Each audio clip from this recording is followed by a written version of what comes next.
Connery curious. Saga, Last Crusade, You Only Live Twice, and the Anderson Tapes, Murder on the Orient Express. You never know what the wheel's gonna spin next. Marty and a woman of straw, and a voodoo man in Africa. We are curious of the filmography of Sir Sean Connery. Mario Lima. Dylan Titus. How you been? I've been great. I'm a little Tanner. A little DJ Tanner. I'm DJ Tanner. I'm a little less sick. I just got over COVID, but I'm ready to podcast, man. But how are you feeling? I'm okay. I'm more of a Stephanie Tanner myself. Stephanie Tanner. Oh, that's right. Was that the whole joke in the new show that DJ Tanner became a DJ and she was DJ Tanner? I don't know. I didn't watch Fuller House. Oh, you didn't watch that? Yeah, the show's good. Of the shows that kind of came out in the last few years of the kind of reboots or continuations of old sitcoms. So we had Girl Meets World, which was the follow-up to Boy Meets World, Fuller House, and I forget what else they did. I feel like there's another one I'm missing. There was a kids, not a kids, but it was a teenagers Sex in the City. Really? Yeah, it was Carrie Bradshaw in high school or something. I don't know if that was part of that same wave of shows. Really? No, I think that was I think it was it wasn't all Disney Plus, but it was because the Fuller House was Netflix And HBO Max and such. Yeah, These streaming services need that dirty word of content. Yeah, yeah. They have no other show. I'm trying to think of why not bring back I don't know. There's other shows they could have brought back but never did. What if they brought back So Weird? Oh my God! Don't tempt me with it. Don't tempt me with it. I'll do the theme. How much?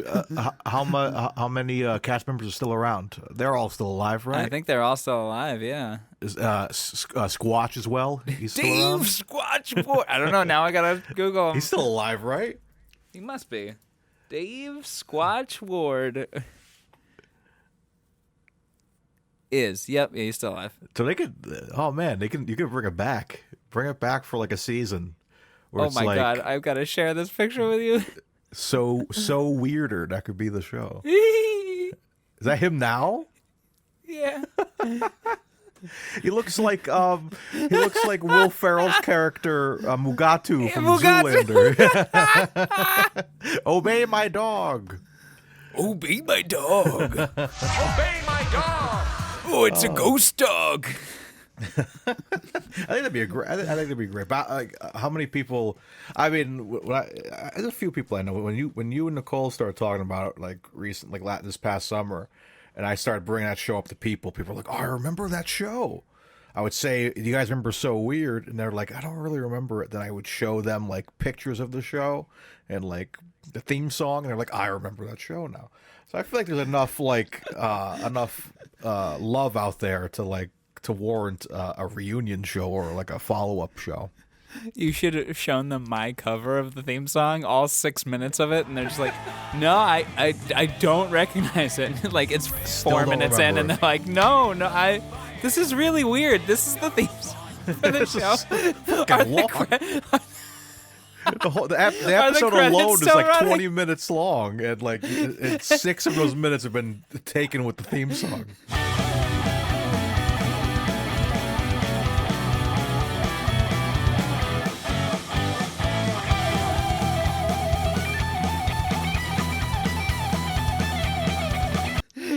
Are there a lot of cast members? Yeah, right. It's like the credits of Endgame. There's too many cooks. Too many cooks. Oh my gracious! What if in the credits of Endgame was Dave Squatch Ward with a signature? Dun, dun, dun, dun, dun. Really, I don't remember him being in this. Dave Squatch Ward. I think he might have been Groot. He was Groot. He would have been a better Groot than freaking. Oh my god! I am Groot. Vin Diesel, dude. You realize how many movies he's like been in that he's made millions of dollars for, where he said like 3 words. I hope he just does those for fun. He gets paid, he does. God, I hope he just does those for fun. Why put him in there? It's like Maybe he's friends with James Gunn. Okay, but there's I Am Groot. Then there's Iron Giant. He was the Iron Giant. I am Giant. And all he said was Superman, and he get like $1 bazillion for that. And then Fast and Furious. All he says is family the whole movie. So that's it. That's the one line. That's the one line. Family. It's like, Dominic, what are we gonna do now? Family, family, family. All right, family. I'll go in through this air intake duct. Dom, how are you gonna get in? Family, family. Family. He walks by the security guard. Do you have a badge? Family. Oh, yes. Oh, okay. And there's a Spanish security guard. It's like La Familia. Oh. See? Family. The guy clearly speaks English as his first language. We went at Universal. There's a Fast and Furious ride. I was on that at the California one. Oh, that's right. They have it in California too. Oh wait, no, I wasn't. Is that like are you talking about the end of the bus tour? There's actually a ride. It's like one of the. Have you ever done any like the 3D video rides at Universal Studios? They have like a Transformers one, Spider-Man. The way you did that was so Spider-Man. Transformers one, Spider-Man.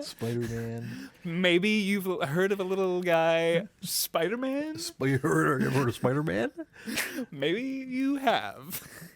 But it's like one of those 3D simulator rides where it's like a car, but like it moves. And was screams. The Harry Potter one that? Oh no, that's like more of a roller coaster. But it does have video. It does Yeah. have video elements, yeah. Like the Hogwarts. That was one. the first ride that made me nauseous in a long time. They do get rough. Like like Star Tours, which is at Disney. I love that one, but that one gets you sick too. But oh boy. But the Fast and Furious one is the laziest one. Because the premise of the ride is Dominic and the gang are having a party, and they have these awesome party buses that they're inviting all the family people to come ride on, and they're like equipped with NOS and fancy lights and everything, and so that's the ride vehicle. NOS. And the But that's the ride. You're in the party bus, so that's the car. It's a giant party bus with like a bunch of bench seats, which is kind of like how the King Kong ride is too. But that King Kong ride's way better, in my opinion. And it just takes you down like a path, and there's screens on both ends, and you're like in a car chase. Okay. Yes. I okay, but the Universal that I went to in California, it was a studio tour. The bus you got on was a studio tour, and that's how it went through the King Kong ride, and it went through that. It ended with the Fast and Furious thing. Oh yeah, it was all one. Yeah, California is the only one that has a studio tour because that's like you can see all the behind the scenes. I wish they had one in Florida, but they do it there because they actually shoot stuff there in California, like the Back to the Future town square is still there and everything. But yeah, this is just a ride itself. But I think that same ride is there. But yeah, it's just so boring. Just kind of like going down, and you see like The Rock and like the rest of the cast on cars. And the funniest part at the end is Vin Diesel jumps on a helicopter and like hangs on to it. But the helicopter looks like the size.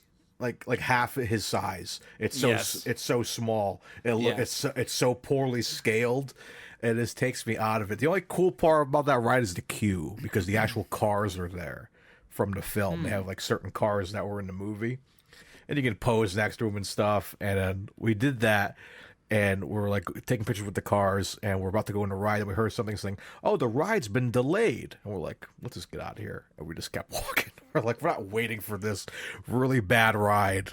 We were like, let's go ride on it again for fun. But even like, I'm not waiting more than 10 minutes to get on this ride. Yeah, Ridiculous. the studio tour that I was on, it went through the woods, and the woods was filled with a lot of different movie cars.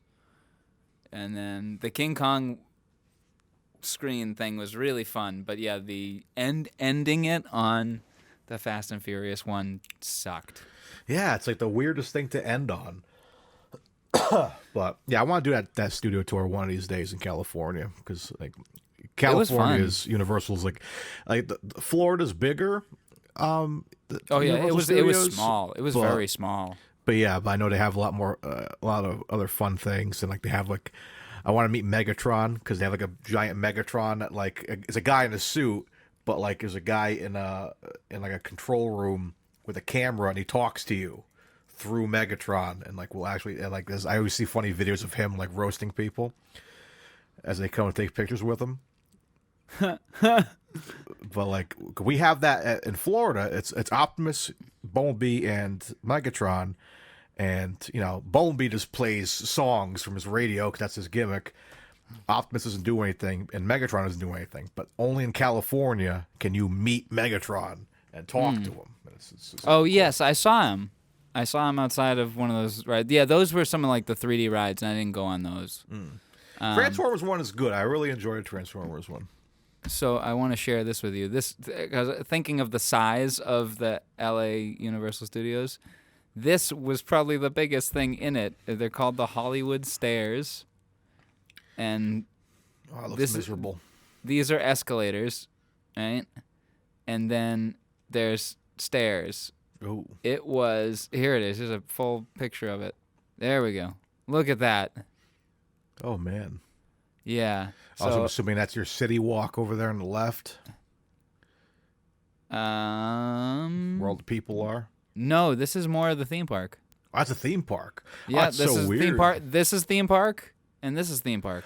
Oh. Yeah, like down here was like the Jurassic World ride, and up here was most of the park was up here. Oh, it looks so if cramped. If I remember it correctly, but this is just a picture of the stairs.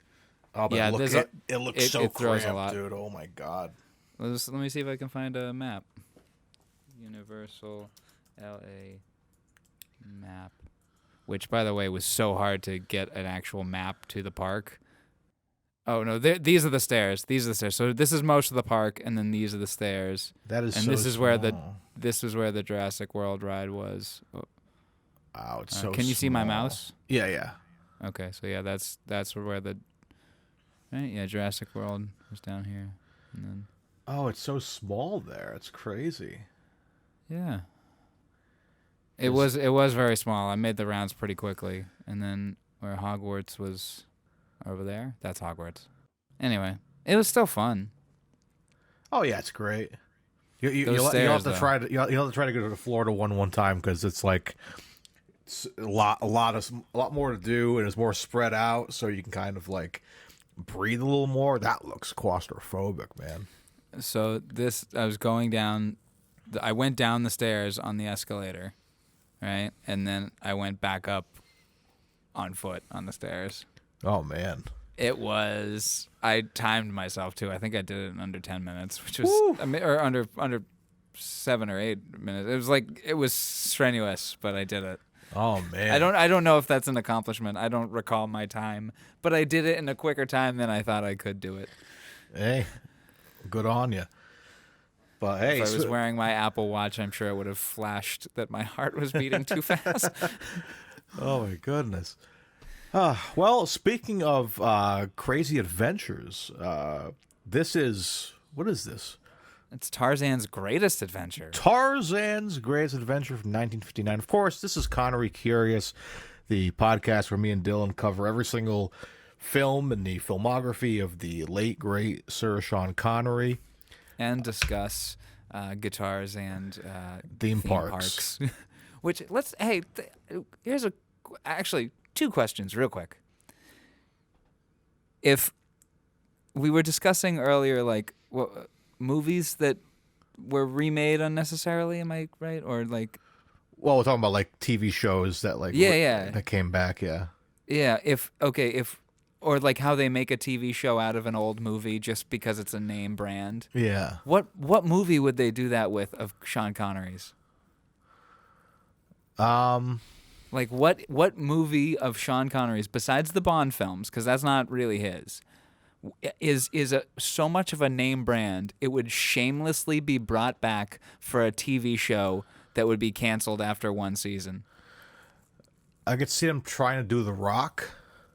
Oh, totally. Yes. Yeah. There we go. Or Leave Extraordinary Gentlemen. Yeah, they could probably find a way to pull like other monsters or something, and like make it like a Monster of the Week type show. Yeah, and I mean maybe Indiana Jones. You know, maybe they'll do. They could do like. I mean, did they do I hope an they Indiana don't. Jones? Oh Did they yeah, do a show? young Indiana Jones. Yeah, I think that's on Disney Plus. Yeah. I've been marathoning the movies because I've been hyped Did up you the rewatch game. Dial? Not yet. I'm doing them in order. Okay. So I'm gonna get the Dial soon. Actually, I'm actually soon because I'm about to start Crystal Skull. Oh, nice. So yes, I'm almost there. I ran through a bunch of them because I've been so hyped about the new game. I'm like I'm in the mood to watch the movies now. So I'm excited.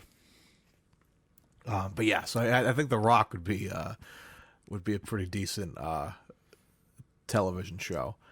I could see them doing an HBO version, one season of The Man Who Would Be King. Ooh, that'd be sick. Or it'd be like Showtime or something that no one subscribes to. Showtime.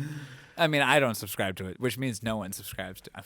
I'm kidding. I always forget Showtime's a thing. Or Tubi. It would be on Tubi. Oh, if it's on Tubi, then that's the worst place you can be. So it's a TV show of Tarzan's Greatest Adventures. There you go.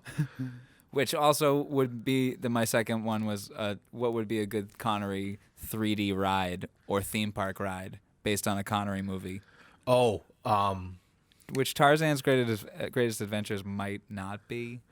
Well, it's funny you say this. It's funny we're talking about theme parks today because this movie, which we'll get like Jungle to, Cruise. It's what I was going to say. It reminds me of Jungle Cruise. Like, have you ever been on Jungle Cruise? No, I haven't been to Disney. Oh, it was my first time during my honeymoon. So I've only like heard. You had sex for the first time on Jungle Cruise? Yes, but I've only seen like bits and clips of it.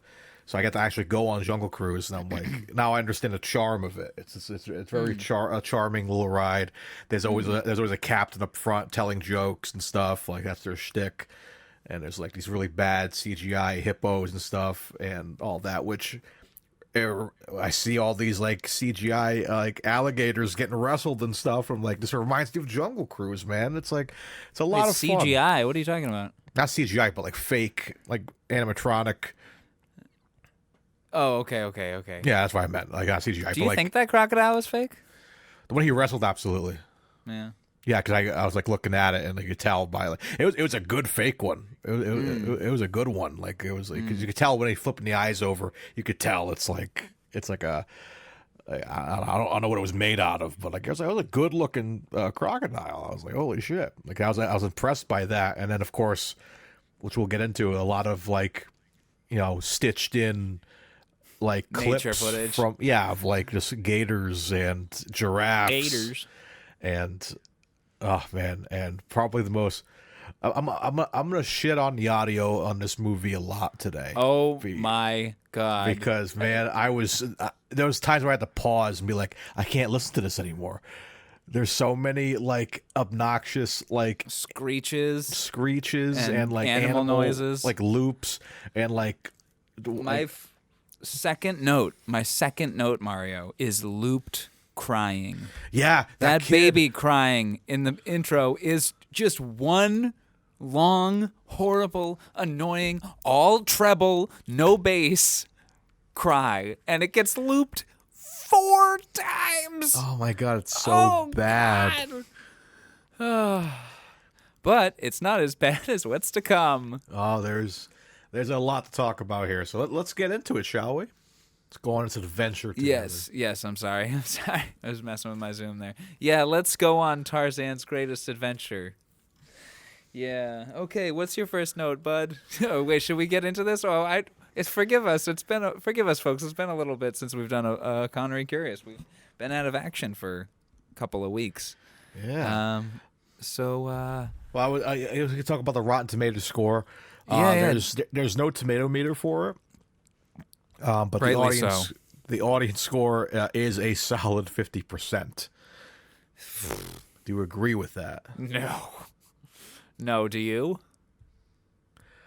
I feel like this movie grew on me as it kept going, because I think the first this movie's like what, like an hour 20 minutes, hour 28, and like the first 30 to 40 minutes, I'm like, oh, I got right. This is okay, but I feel like it started to kind of grow on me as it went. But I don't think the second half is better. I agree. Yeah, I think that towards the end you're like, oh, okay, I'm actually a little invested.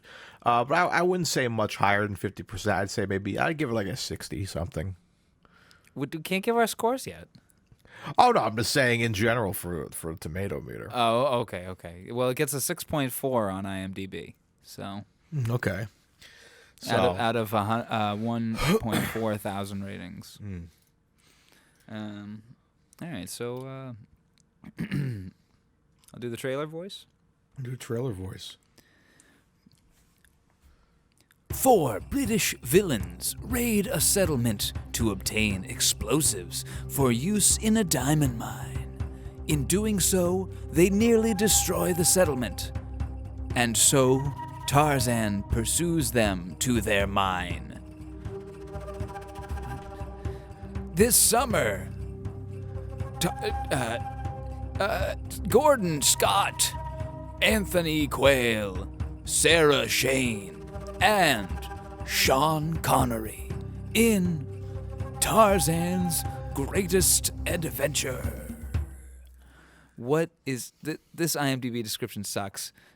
And so is switch. So in doing so, they nearly destroy the settlement. And Tarzan pursues them to their mine.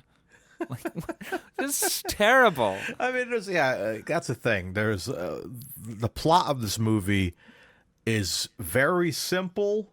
Yeah. And could be done very well. Yeah, it's just, but yeah, there's not much to it. I'm looking at the plot right now. It's 3 really quick paragraphs.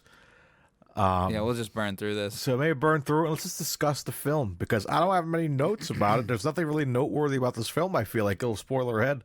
Nothing too noteworthy about it, but I have a couple of key things that we discuss in every episode, but yeah, let's get into that plot. All right, so maybe we'll just do one paragraph at a time, cover our notes for that, move on to the next one, because they're pretty meaty. Yeah, let's do it. All right. At night, the African village of Mantu is raided for its supply of dynamite. Forgive my pronunciations in any of this, folks.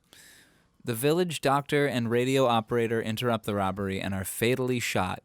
Before dying, the operator gasps, "Slade! over the shortwave radio. The next morning, Tarzan is awakened by drums, alerting him to something wrong, because that's how everyone pronounces it in this movie, is Tarzan. He departs his treehouse and arrives at Mantu, where a funeral is being held for the fallen villagers. A police inspector informs Tarzan of the raid. Tarzan then embarks by canoe to catch an old nemesis named Slade and his gang of raiders. Along the way, a small plane taunts Tarzan with low flyovers. However, the aircraft's engine stalls and it crashes, depositing an American X fashion model, Angie, into the river. Unwilling to leave her stranded, Tarzan brings Angie to the hunt. I'm sorry, I had to keep... Yeah, you have to say Tarzan. Tarzan. That's how everyone in this movie says it. Tarzan. Tarzan. Tarzan. Governor Tarzan. So I recognized your foul stench when I was brought on board. Oh. So, my first thing to end that sentence there, did you find Angie annoying? Moderately? Yeah, it's just like, I understand that like 50s charm, I guess, where it's like you always got something to say about everything, it's like come on, hot shot or whatever along those lines. And I was kind of like, all right, I just found her a little like I rolled my eyes a lot, you know what I mean? At the end of the film is when she becomes like a helpful character. Yeah, I can agree with that. Once Tarzan becomes injured, then she takes over and it becomes less annoying of a character and starts being like actually helpful. Like I will agree with you because so we get one interaction between them at the beginning when Tarzan shows up to the village, but it was like completely unnoteworthy. Like it was there the whole. We'll get into why this movie made so little of an impact on me, but her first real scene is her fucking wasting gasoline, just flying back and forth. Fucking trying to just annoy Tarzan? Yeah, and I couldn't help it. Like, okay, it shouldn't be funny, but man, that plane making contact with the water made me laugh. Oh my god, yeah, the little model plane. Because it's so like brutal and like she survived that, number one, and two, what a dumbass. Like, what are you doing? She's like, and also when she crashes in a river where a crocodile or alligator, one or the other, is approaching the fucking plane, and she gets out of it. Stay in the plane. She's like a fucking Pussy Galore's Flying Circus reject or something. Like, I was like, are you serious? I'm like, this. I was like, right there. I'm like, oh, this is. I'm like, great. She's gonna be like one of those like, just like cliche like dumb, helpless girls. And then, she proved me wrong towards the end. But I was like, come on, man. But we only get two female actors here. We got Sarah Shane as Angie, and we have Skeela Gabel, did I say her name? Who played Tony? Scylla Gabel. Scylla. Yeah, like Priscilla. Yeah, which I was kind of crushing on her a bit. I thought she was very beautiful. You mean Margot Robbie? And Margot Robbie. Oh, she kind of gives off a little Margot Robbie. I like her character more. Yeah, same. I'm like, she's got some hard to to understand sometimes, but like I thought she was really cool.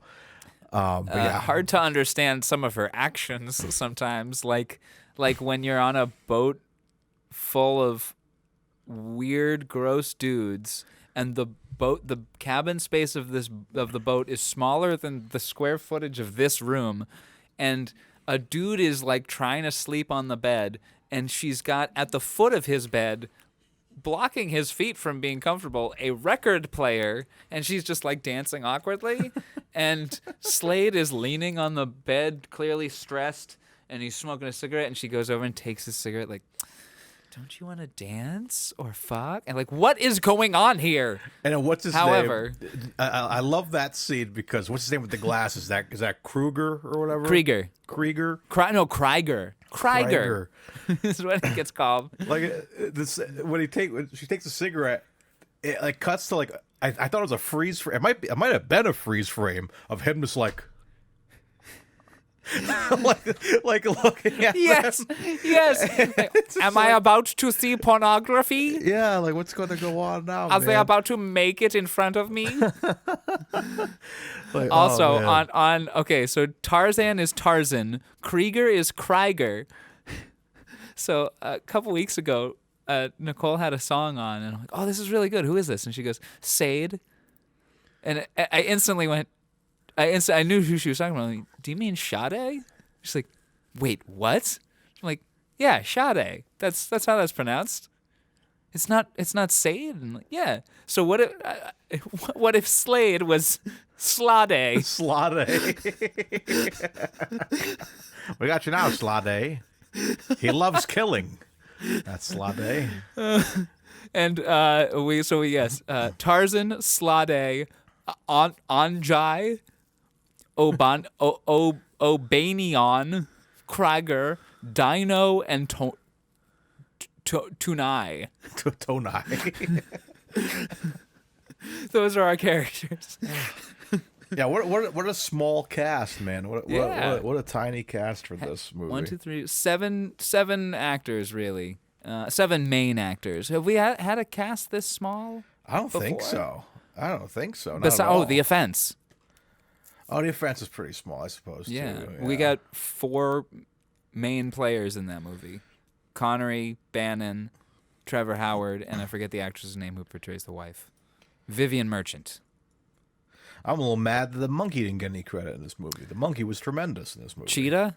Is that his name, Cheetah? Hey, Cheetah, you'll have to voice better than that. It doesn't have nothing on the Wikipedia page. Do we have anything on the IMDb of who played Cheetah? All cast and crew. I also like how it's a primate named Cheetah. It's like, I don't know what to call him. No credit for Cheetah. What is going on here? Nothing in the all cast and crew. He's in the cast. He's in the crew. Hashtag justice for Cheetah. Now, the only thing we could do is credit Ted Derby, who was the animal trainer on set. Who was uncredited. Hashtag justice for Cheetah. You know what? I'm going to start a movement at my local women's group. We're going to be the Cheetah Girls.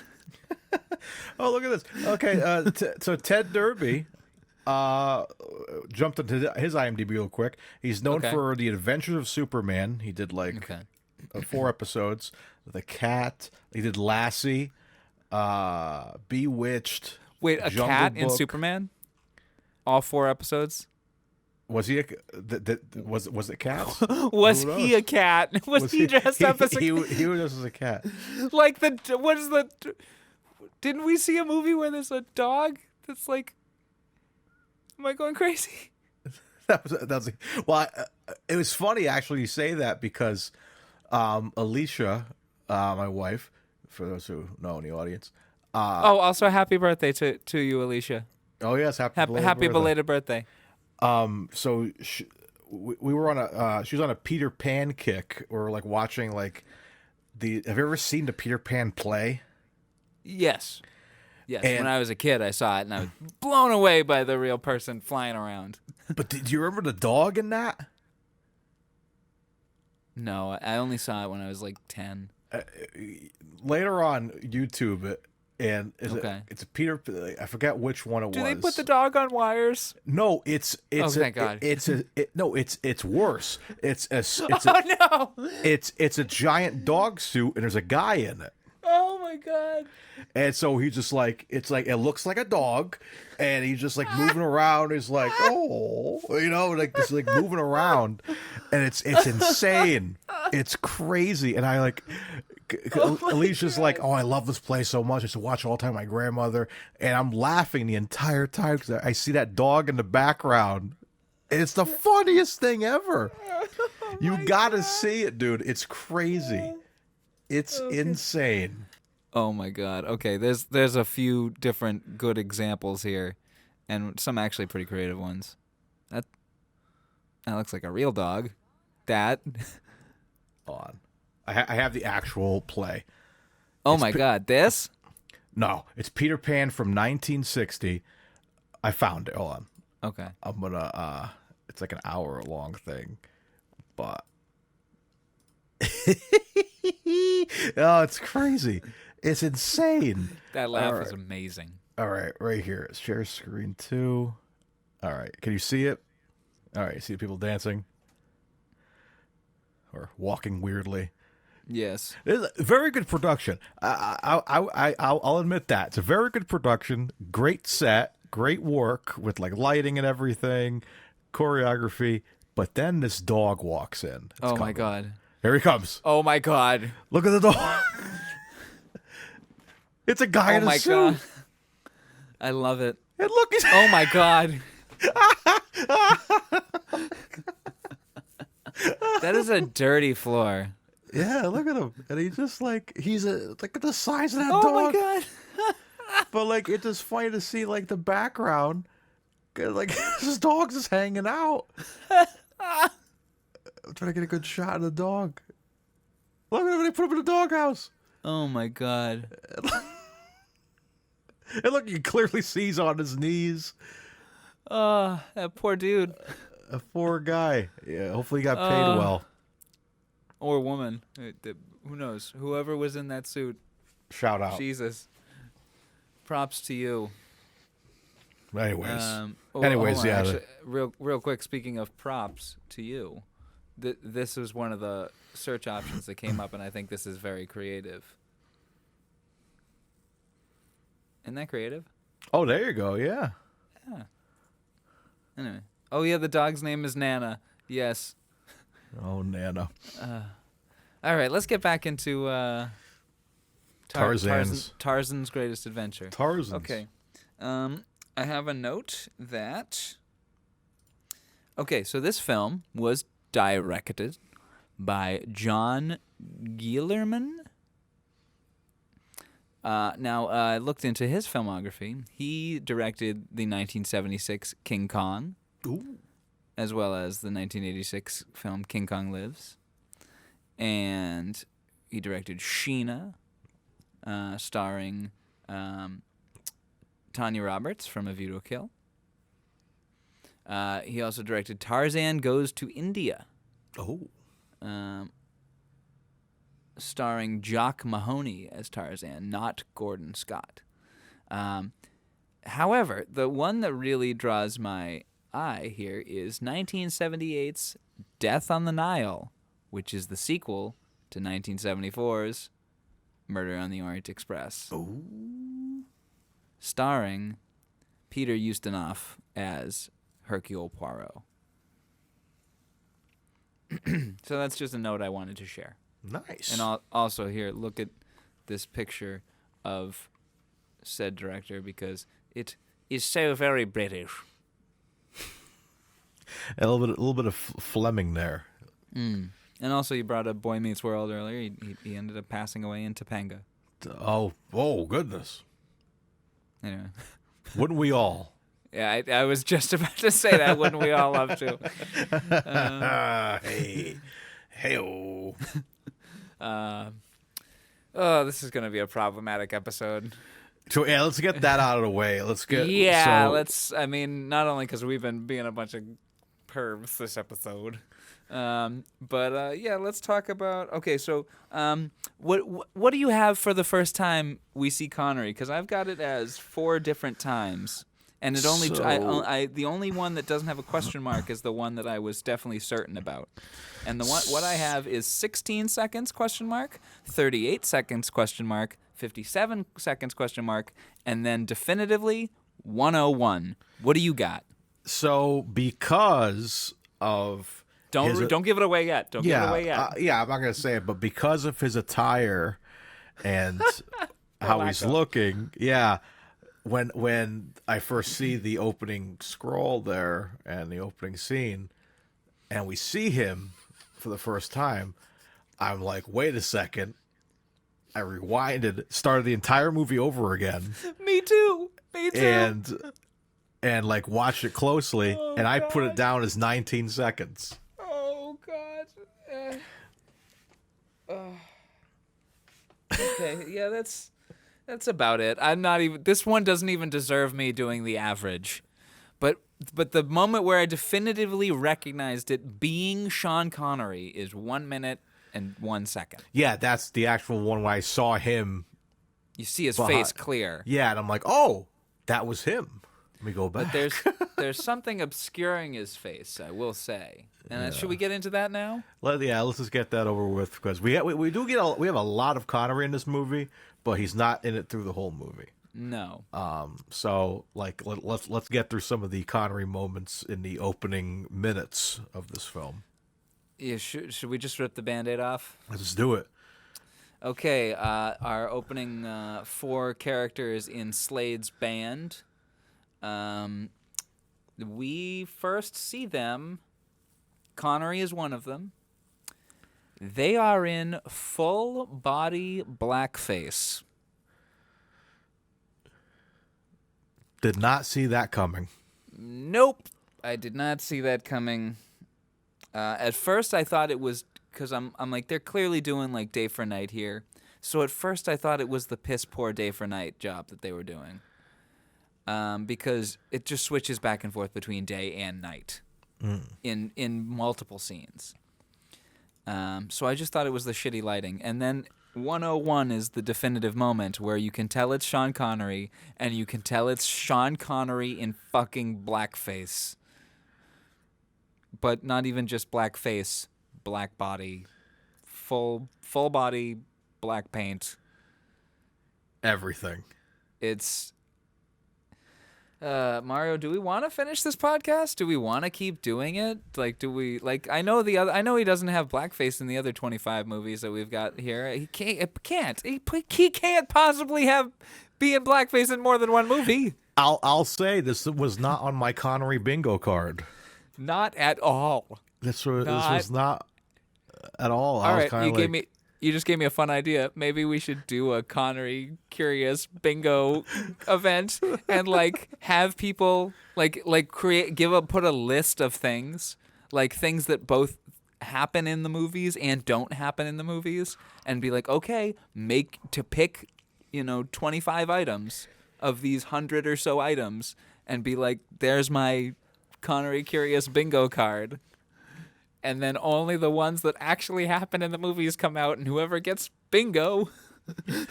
Connery bingo. It's like, damn, I really didn't think Connery would be driving a moon buggy through the dunes of Las Vegas. I didn't think that would happen. Damn, I didn't think Connery would be in blackface. One guy in the back corner sees the blackface. He's like, yes. One guy was like, he stands up. He's like, it was actually full body blackface. That might as well be the free space. You kidding me? Like, geez. Free space blackface. But yeah, I did not expect that, man. At first I'm kind of like, maybe they're just like, they got themselves dirty to like blend in with the night or something. And I'm like, nope. Because then they even bring it up later when when Tarzan comes to like town or whatever. And they're like, oh yeah, there was a report that I was 4 Africans or whatever, locals. And I'm like, oh yeah, confirmed. They did it, man. I'm going to bring back this bit. They did a race trick. A race trick. This is our first race trick, I think, right? This is our first race trick. It's insane. Yeah, I mean, when Connery was a Green Knight, it wasn't like he was a white guy the whole time. He was really green. That's true. Well, when he died, he turned white. Maybe he was white all along. Oh. He died a Caucasian death. Cancer. But yeah. So I think that's the only like real shocking thing about this movie is that first kind of half of like, oh, okay, that's an interesting way to start a film. But moving on. Indeed. I'm also going to jump back real quick to the throwaway joke I made that you said the Green Knight died a very Caucasian death, and I said cancer. Now imagine if after Gawain goes on his year-long journey, he shows up to the Green Knight's mansion or whatever, or lair, and they're like, oh, yeah, he died of leukemia like 6 months ago. Oh, wow. He didn't tell anyone he was ill? What? That's why he was walking around asking people to chop his head off. He didn't care. He knew he only had 6 months left. Exactly. He's like, come back and find me in a year.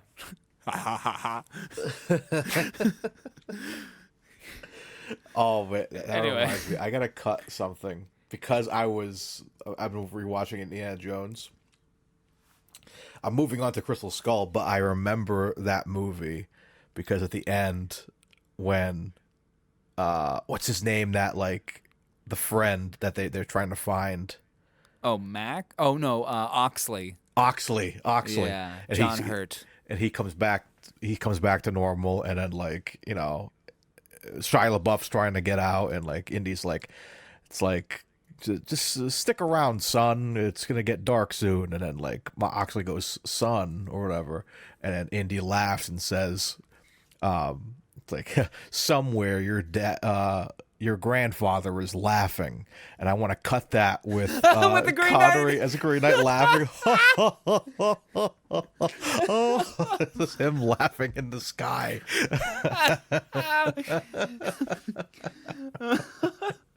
Somewhere your grandfather is laughing. Oh my God. Beautiful. Okay, yeah, let's move on from the blackface. Yes. Can we really move on from the blackface though? This is gonna haunt me. I mean, I got Do we hold this against him? No, this is young Connery. This is like, he did whatever that he could do to get on a movie screen. I'm sure the fun trivia about this movie, which I'm sure you found somewhere, was they wanted him to do another Tarzan film. Yes, but he said he couldn't because he had just been hired for some spy movie. Dr. No. And so that was interesting. So I mean, this I don't hold it against him. It's young Connery just reading the script. It's not like he went to the director like, I really think it'd be more effective if I was in blackface. It's not like he would. It was his suggestion. And he also probably took it as like, well, it's a day, it's a month's work. It's gonna pay well, and if I kick up a fuss about there being blackface at the beginning, I will probably get fired. Yeah. What do you make? $5,000 on this movie? Something Yeah, like that? $5,600 in 1959. Let's do some inflation. Inflation calculator. From 1959, $5,600. Today is 59 grand. Look at that. Yeah, so he probably didn't want to kick up a fuss. Yeah. So he's like, I'm working, bro. So Yeah. So I'm not gonna hold it against him because I think he's okay in this movie. Other than that, it's like it's very different. His accent's very interesting in this movie. It's just his young voice. I don't know. I feel like he's doing something different. It's like I couldn't put my finger on it. It was like kind of like it sounds like him, but like I don't know, something very. What's the word? Not cognate, but like just. Is O'Banion some kind of like literary character? That's who he's playing, O'Banion. Yeah, like he felt like an Irish guy, like trying to do an Irish thing. But I couldn't put my finger on it. Something about his voice was like he was actually putting a voice on for something. Huh. So I don't know if it was like it's very different. And then again, it's a young Connery, and he was really going for it. And then as we talk about famously on this podcast, he's very he doesn't really put effort into it. Look at that beard. Those eyebrows, my goodness. He looks like my dad. Does it? Oh yeah, he does, kind of. Not really, but like the hair kinda, possibly. Yeah. And yeah. Or like my cousin. Like I don't know. He looks very familiar. I like that with this cigarette in his mouth. He looks pretty cool in this movie. I've got a note on the cigarette in his mouth. Sean loves his roach. Because when he's chasing later in the movie, when he's chasing Dino, he's got that fucking little teeny tiny roach in his mouth the whole time. Anyway, okay, we'll get into that later. He's like, it's a good strain. I'm not going to waste it. Yeah, I need these are the last two hits. How am I going to get to sleep tonight? Especially on this little boat. This lady keeps playing records at the foot of my bed. Which he seems to love. He was having a good time on that boat. Oh, yeah. Okay. Let's... Okay. I want to bring up something. Oh, bring it on. I want to bring up something. Okay, if it was you and me and your wife on a boat and I kept hitting on your wife, would you not beat the shit out of me? Oh, yeah. And toss me off that fucking boat? Oh, yeah, I would have. Slade is so tolerant. Anyway, sorry. He's like All he cares about is killing, man. That's all he Yeah. cares about. It's like, yeah, I guess go ahead and fuck Sean Connery. I don't care. I just want to kill Tarzan. Anyway. What else do I have for notes? The day for night is terrible. Oh, okay. My first note, when we get to we first see Tarzan. We meet Tarzan in his home. We get the George of the Jungle kind of. I was fully expecting John Cleese as a gorilla. Like, Time to wake up, Tarzan. like I was wondering now. I'm like, because Some sort of Rube Goldberg device makes scrambled eggs. What's the quintessential Tarzan movie? Like like from back in the day? Is this I'm like guessing one of the Disney first, one. Like the I'm cartoon? guessing if like, yeah, I'm guessing if you were to like say, I'm talking okay, I'm talking live action, like the one we get, the cliche Tarzan yell, which is used in like it was used twice in this. It was used in Octopussy. It was used in was Octopussy that we had. Yep. Bond. Yeah, Octopussy. it's like, but that's not that yell really. It's different. So I have comicbookresources.com ranking the top 10 Tarzan films. But You want to go through that? What's I just want to see what the first like Tarzan movie was.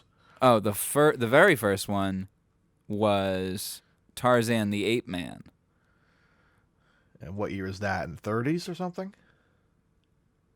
1932. Okay, so I'm wondering if that is like the classic Tarzan. Because I was like wondering if this was, because it's funny because the end sequence when Tarzan is going up against. Oh shit! Tarzan of the Apes, 1918. Oh gracious! Wow, that's the first Tarzan film ever. Oh wow! Wow. The film is considered the most faithful to the novel of all the film adaptations. Wow. Really? Is there a character named O'Banion? Doesn't look like it. Anyway. But yeah, it looks like we got quite a number of Tarzan films. But yeah, I was just I was curious if this was like one of the quintessential Tarzan flicks because of like the end. It's kind of like a Marvel movie or a James Bond movie. It's like Casino Royale, where it's like you're waiting for him to do the thing, to do the yell and swing on a vine, and he does it at the end of the movie, and it's kind of like that moment of like, oh man, it's finally happening. This is Tarzan, But I was wondering if this seems like a pretty important Tarzan. It's ranked number 4. On comic book resources list, yeah, it's ranked number 4. But look at what's number 2: Greystoke, The Legend of Tarzan, Lord of the Apes. Look who's playing him. Our buddy from Highlander, Christopher Lambert. Oh yo, those monkeys are terrifying. Yeah, they also don't look real. I don't think they are. I think they're smart suits, but like, oh my god. Yeah. And what's number 1? I want to see this. Tarzan and His Mate, 1934. Huh, maybe that's the quintessential one. Who knows? First appearance of Tarzan versus the alligator. Ah. Huh. Interesting. Oh. I want to watch this one. I feel like I've seen this one somewhere. The Greystoke? Yeah. I can't say I've ever seen this in its entirety. Really? Oh, the Disney one. Oh, what a soundtrack. Phil Collins. Oh, for sure. I'm surprised this one is this high on this list. Granted, this is only one list, but the best Tarzan films. We've got a few lists here. What does IMDb say? Tarzan and His Mate. Wow. There's so Tarzan many of them. and the Slave Girl. Oh Jesus. Wow, this one's on a lot of lists. Yeah, look at that. So yeah, Top 10 Tarzan movies from Watch Mojo. Tarzan and His Mate. Jesus Christ. Are they just copying the same one? Tarzan's Greatest Adventure, number 10. Look at that. Huh. All right. Well, we can debate whether that film belongs on. This film belongs on any of those lists. Yeah. But I mean, yeah. So I mean, I don't know. I think for what it was good. Like it's a very simple. Again, it's a very simple story. That you really could fast forward through and you probably wouldn't get lost. You know what I mean? It was like I one watched of those. most of this movie at 1.1 speed and then some at 1.2 speed. Oh, really? Yeah, it was rough. Oh boy.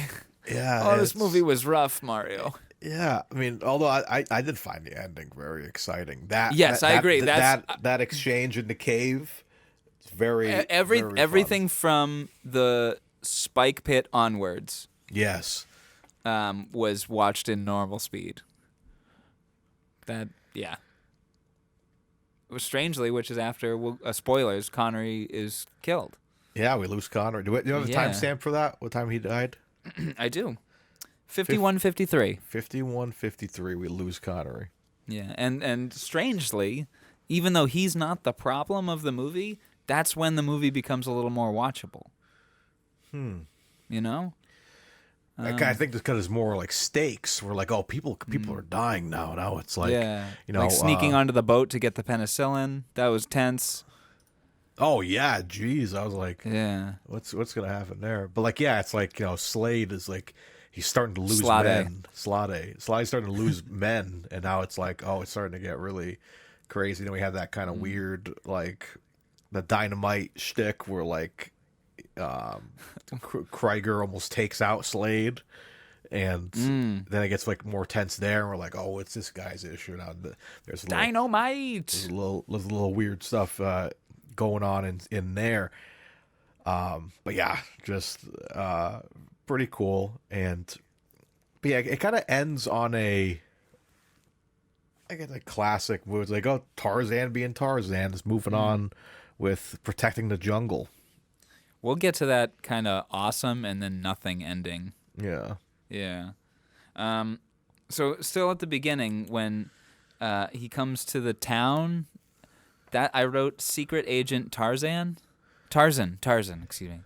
Gotta get that right. Secret Agent Tarzan. He reminded me of Batman almost. Yes! He's he's a cop in this movie. Yeah, it's like Tarzan, jungle cop. Yeah, it's like Commissioner Gordon called in Tarzan to like come check this out. Yeah, that is totally the vibe I got. Because Tarzan's used traditionally is like he's like a mystery and like nobody. He's like, who's this? The like George of the Jungle. He's like the white ape. He's like this mythical thing that we don't know if he's real or anything. But this one, he's working with the good guys. It's crazy. Yeah, it's Secret Agent Tarzan. Like he's getting. It feels like it's a Bond movie. It's like, oh yeah, it's one of the tropes. Tarzan gets his mission from M. Now pay attention, Tarzan. This banana from J for jungle. Yeah. This banana spits out 3 rounds. Click the pen. One for each peel. One for each peel. And the monkey's like his Felix Leiter. Yeah, there's a chase through the forest, and he like peels a banana and throws it back, and one enemy trips, and he's got and like, what are we doing? I don't know. I'm out of peels. I'm out of peels. He eats the banana. Then another Bond reference, Dr. Quarrels. Yeah, we had a quarrel in this movie. Quarrels, Dr. Quarrels. We don't see him. He's the one that's killed, right? Yeah. Yeah. My next note is Connery playing Mike from Action of the Tiger, just a drunken lech on a boat? Yeah, right. It's just like his second. Like he's like he did so well in that movie. Let's get him in Tarzan. He'll be a perfect fit. I mean, he survives in Action of the Tiger. True. So maybe he cleans up his ways a little bit, but he's still, or maybe not. Maybe nothing comes of it. He's like, I drove the boat that got you all out of there. Well, you're still a fucking attempted rapist. Well, so get out of my employ. He's like, I'll change my name. My name is Mike O'Banion, so I'll just go get another job with my last name at a new harbor. It was a little reminiscent of Michael because like that scene when the boat stops and the guy's like, "Oh, I'm tying up for the night. I'm not going down here. There's rocks over here." And he gets really excited. He's like, "Oh, I'll drive the boat," And he's like on the steering wheel. And I'm like, he's like having flashbacks of Action the Tiger. Did I tell you how I rescued some kids when I drove a boat? There was a yes, child with a O'Banion. gun. He had a gun on him, for God's sakes. It was great, and they gave me a gun, and I was crazy. And then I gave it back to the kids because I think kids should have guns. Works every time. I'm a likable character in these movies. We got any news? News? Do you have any notes? I was about to say, let him put that in his paper if he has need of news. Do you have any notes on this section of the film? Nothing. Okay. My next note is, what time is it? Because the film keeps just jumping back and forth between day and night in the same scene.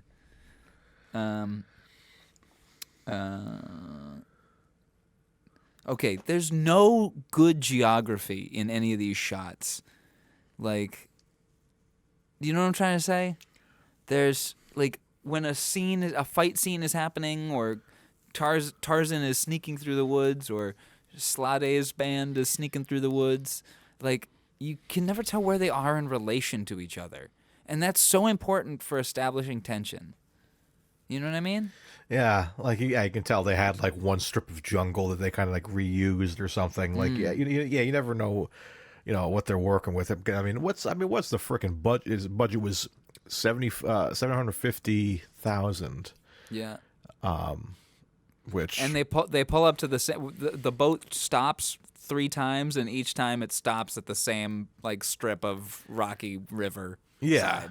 Yeah, so they shot those boat sequences in one afternoon. They're like, all right, let's park it there, let's park it there, park it there. And the rear screen projection looks terrible. Oh, yeah, especially, like, the one that made me laugh is when he's saying goodbye to the monkey. He's like, you can't come this time. And he starts like, paddling away, and it's clearly like a green screen. The monkey's just kind of like looking around. And I was like, oh, you couldn't, but some of it looked okay for and other scenes, but like, yeah, certain things like that were just like blatantly like rough looking. Imagine if Cheetah was a man in a suit, and it was the same thing where Gordon Scott has to like lift him up onto the dock, but it's just a man in a suit playing like he has no use of his arms or legs. Anyway. Monkey was adorable. What did you think of underused? He should have come and saved the day. He should have saved the day. Yeah, right. If like when Tarzan's got the thing around his neck, it should have been Cheetah that comes and claws out Slade's eyes or something. You see a banana like boomerang, and then it goes back. It's like the lightsaber in like Endgame. Force Awakens when the lightsaber's moving in the snow and Rey catches it, but it's the banana and then the monkey catches it. I thought you were thinking Captain America in Endgame. Oh, with Thor's the hammer. Yeah. And then Tarzan's like, I knew it. I knew it.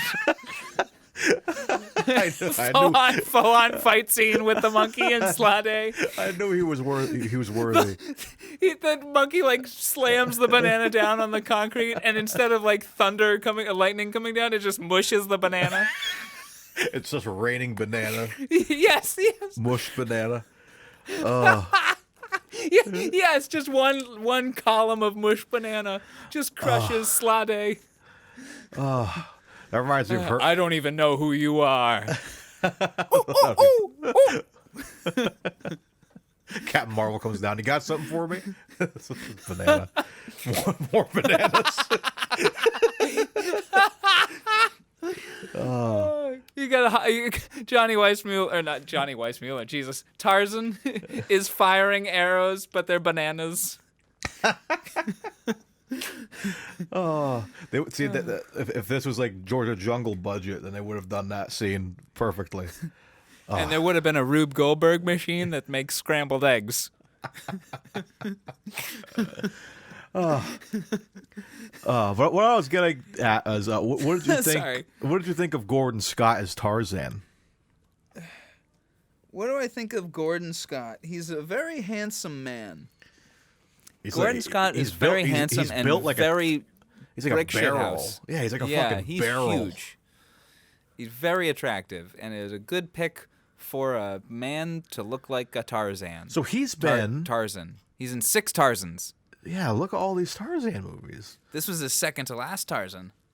My goodness. So he's like the James Bond of Tarzan. The Sean Connery, well, how many did he did? 6? 7? 7. So, yeah, 6 official. Yeah, so but yeah, so close enough. Yeah, he's the Gordon Scott. Oh, he died in 2007 too. Look at that. Yeah, he looked like $1 million, dude. Why not? Share your screen. But I didn't really love him as Tarzan. I thought he's too. Not that Tarzan should be dumb in any way, but he's just basically a white guy out in the jungle. Like, he doesn't feel like he grew up in the jungle. He feels like he's been out there on some undercover mission for a month and a half. Yeah, it's interesting because or a year. Because you're expecting meet Tarzan, be you Jane, but him it's just so you guys need help with this guy killing people out there. I have a note on that because Angie says later I just fly that plane. I hope it was insured, and Tarzan doesn't immediately go. What does insured mean? You know what I mean? Like, he just rolls with it. Yeah. Because you as the viewer have no doubt in your mind that this Tarzan, he sold insurance before he got to the jungle.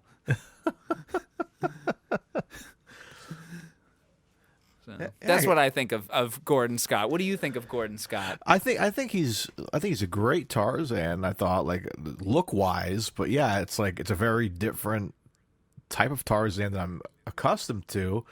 But I mean, he must have had some kind of formula here because look at all the Tarzan movies he did. He up till the 60s. The last one he did was in 1960. Tarzan the Magnificent. Yeah, then he did he was Hercules. And Scott's successor in the Tarzan role, Jock Mahoney, played the villain.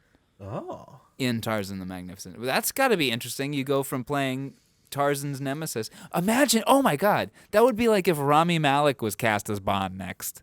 Yeah, right? Right? Listen to some of these, these characters of Tarzan. He was Julius Caesar in Queen for Caesar. He was Zorro in Zorro and the Three Musketeers. He was Goliath in Goliath and the Rebel Slave. Problematic title. But and he was Hercules in the Prince of Troy. So he was I guess the guy back then of these kind of like the if you go to his Wikipedia page, it's him as Hercules. Would you compare him to if you compare him to a guy nowadays? Would he be is he Schwarzenegger, or no, Sly, no. he's no, he's we need a muscle guy that looks the part. Okay, what are those cheap garbage action films that go to they're made for people that have no taste in movies? You know what I'm saying? Like the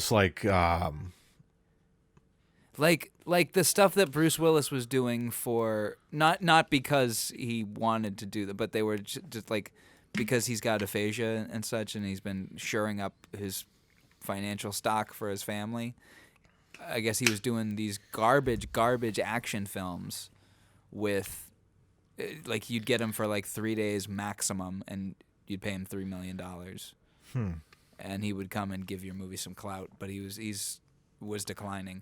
You know what I'm trying to say? Those garbage action films. Yeah, I feel that's thinking, more. Yeah, I'm thinking of of what those commando movies. Kind of I love The Guy to Death, but Steve Austin had a lot of those kind of movies. These kind of throwaway Commando and stuff like that. Not Commando, or something like that. Sequels to movies that are vaguely successsuccessful. Yeah, the ones that I think John Cena used to do movies. They were Shooter 2. The Marine. Marine movies. Then The Miz took over, who was another wrestler. Like those kind of movies that like you didn't even know they came out because they went straight to DVD or whatever. Yeah, they're for nobody. Yeah. They're for people that don't care what they watch. You know what I mean? Yeah. Maybe I'm being reductive. Do you like those kind of films? I mean, if I want to like turn my brain off, maybe like it depends. Like, I like good. Like I think I've said it before on the show. I like the Fast and Furious movies. I know we were talking about them. Like the ride is terrible, but like I like them because you can kind of like turn your brain off, and they're like. But those are different. Those have like budget and thought behind them to some degree. To some degree, I mean, you know what I mean. And they don't go straight to DVD. Yeah, I'm not saying they're true. intelligent cinema, but. Yeah, but there's like a level to them where so like but if I see a movie that's like, you know, I've never really seen those John Cena movies, but like, you know, something like, you know, if it has a big enough star power, like again, Asylum films, like it's like the Steve Austin movies, they're not really that great. He's not an actor, it's just him, like, you know, I'm just here to shoot things up, what, you know, and that's it. I got a daughter. Yeah, but like, and I'll watch those because I like the guy, But yeah, it's like, you know, but but going back to Gordon Scott, that's why I feel like he was that back then, because other than that, there's nothing of big note with him. I would have preferred like, Gordon Ramsay as Tarzan. Gordon Ramsay. These bananas are fucking raw. Well, go back to the kitchen, cheetah. But yeah, so yeah, he's just like your kind of generic. We need like a muscle man. And which is fine, you know. I think he looks good, but like his performance didn't like woo me, you know. No, God no, at all. But no, you know. But yeah, I was curious about what you thought about him as a Tarzan, and like, you know, maybe we'll have to compare of the Tarzan actors that I've seen. You know, he's definitely not the most notable one. I really want to see Christopher Lambert. I heard that movie's good. I've Do you want to watch it together? Yeah, maybe at some point we can watch it. Yeah, I'd be interested in watching. I also want to see the one with was it Alexander Skarsgård that came out and Margot Robbie. Oh yeah. That came out a couple years ago. Which one's that? That's, right? Am I Margot right? Robbie. Which one's that? Legend of Tarzan. Legend of Tarzan. 2016. Tarzan films. Yeah, Skarsgård, wow. Samuel Jackson, Margot Robbie, Christoph Waltz. Wow, yeah, I definitely want to watch this. Was it well received? It's on Netflix apparently. 35%, but it's Rotten Tomatoes. 6.2 out of 10 on IMDb. I'd like to watch it. Oh, you know who it's directed by? David Yates. Oh. Who did the last, 5 or 6 Harry Potter films? Yep. Now, also, look at, I'm just going to share my screen here, the Wikipedia article for list of Tarzan films. Just all of them that just begin with T. all of them Tarzan, except for Too Funny Tarzan is a 1937 Hindi action-adventure film. That does not look like a good screenshot. That looks terrible. It looks like something bad is about to happen. Oh, my. John Kawas. What? What? Starring what? Who is what? Tarzan as John Kawas? What? All right. Anyway. Interesting. I really want to see this Greystoke film. Yeah, we gotta put that up. Hugh Hudson. What has Hugh Hudson done? I'm sorry, I'm digging too many tabs. Wait, he did an Apes film? Oh, no, that Lord of the Apes. Never mind. Yeah, I really want to watch this. Andy McDowell, Ian Holm. Damn. Okay. All right, I'm sorry. I'm rambling. Let's continue with the plot of this movie. Okay. Meanwhile, Slade and his quartet of thieves are just miles in front, traveling by riverboat. Their destination is a secret diamond mine, where they will use the stolen dynamite for excavating the gems. When their riverboat malfunctions, the thieves begin to quarrel among themselves. Eventually, one of them leaves the boat and is later stuck in quicksand and drowns. Another dies when Tarzan, who is now caught up with the raiders, nails him with a bow and arrow. However, Tarzan is injured, requiring Angie to tend to his wounds. She attempts to steal medical supplies from Slade's boat, but is captured. Slade uses her to lure Tarzan into a trap, but the plot fails, costing the life of another Slade accomplice. This leaves only Slade and his one surviving ally, an ex-Nazi named Krieger. Krieger's. Any notes on that section? I'm telling you, man, I got nothing. Just finish it out? All right. Yeah. There is no honor among these thieves, as Krieger demonstrates when he tries to kill Slade after they reach the mine. All right, I'm ditching the name. Slade retaliates against Krieger, who offers him all the diamonds he's collected if he lets him go. Unmoved, Slade kills Krieger. Back on the river, Tarzan is nursed back to health by Angie. He continues his quest to capture Slade, much to her displeasure. Tarzan thanks Angie for her help and swings away for a final confrontation with Slade. High atop a river bluff, Slade fires river shots at Tarzan, who reaches him despite this. At first, Slade gets the upper hand by lassoing Tarzan with a wire noose. However, Tarzan's strength and endurance win out, and he pushes Slade over the cliff onto the rocks below. He then travels back upriver to Montu and his treehouse. The end. All right, let's cover everything we got to say about this movie. Okay, the diamonds are like infinity stones. Where do they all sleep on the boat? Dino chase. Okay, Sean Connery's a dick. He steals Dino's locket and then chases him into the woods like a weirdo. And then Dino gets attacked by a lion? The lion, yeah. Gets like ripped up and shit. Falls into quicksand and dies. And there's a pretty gruesome image of the hand sticking out of the quicksand. It reminded me of the last film we covered, Making Mud Pies 007. Yes. Okay, I have a bunch of screenshots, and I knew I had a screenshot of that for a reason. Open with. There we go. Yes. Okay. So I have some screenshots.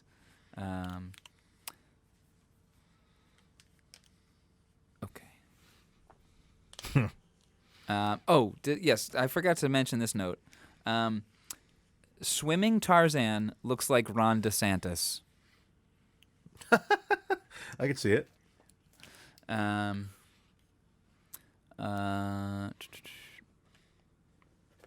To just causes and rebellions. And Krieger says, "What do you know of just causes?" And Connery says, "Well, I'm going to be in a movie called Just Cause with Lawrence Fishburne."